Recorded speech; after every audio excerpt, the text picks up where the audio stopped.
We saw him, these photos of him at this fertilizer factory.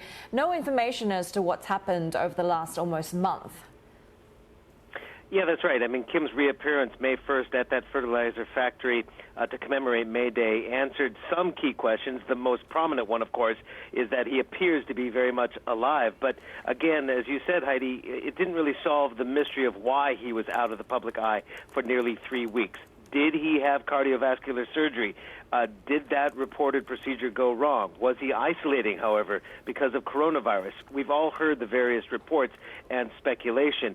But Yonhap is reporting that Kim unlikely had undergone surgery, and they were citing unidentified Blue House officials in Seoul. The Blue House, of course, is the presidential office in South Korea. Now, that official did not elaborate other than to say that Kim also unlikely to have undergone even a simple operation. Now, all we have in the public here is to go by the photos that were released by the propaganda agents in North Korea. There are several key differences, if you will. The appearance of Kim didn't show any noticeable weight loss, and officials are saying that if he had undergone major surgery or was in serious grave health, he might lose some weight. Well, he appeared to be the same robust self that he had prior to this 20-day period of going missing. Now, also his sister, Kim Yo-jong, of course, has been speculated as being a possible successor. She was among those pictured with Kim in several photographs, and such proximity is often used by North Korean propaganda agents to indicate Kim's favor. So we have to read between the lines there. And also, finally, one of the photos showed one official wearing a face mask, and that has led to some speculation that perhaps COVID-19 or the coronavirus has indeed made its way to North Korea. And there was a South Korean report a couple of weeks ago that one of Kim's bodyguard had tested positive, and that lends credence to the speculation that perhaps he was indeed self-isolating for 20 days.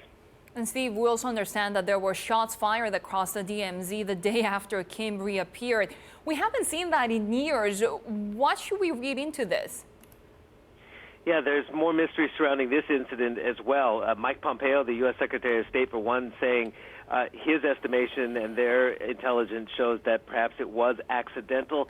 However, in the past, when there's been these kinds of shots fired across the border instigated by the North, usually the North would then indicate to the South that such a incident was accidental. And of course, they have an agreement, a military agreement signed in 2018 during the kind of the Sunshine engagement that involved, of course, Moon Jae-in meeting Kim Jong Un to suspend hostile action. So, the South Korean officials, according to Yonhap and other media reports in South Korea, saying there's no indication that it was an intentional act. However, other officials and those formerly of the South Korean army say it was likely a calculated move to dilute speculation on Kim's health.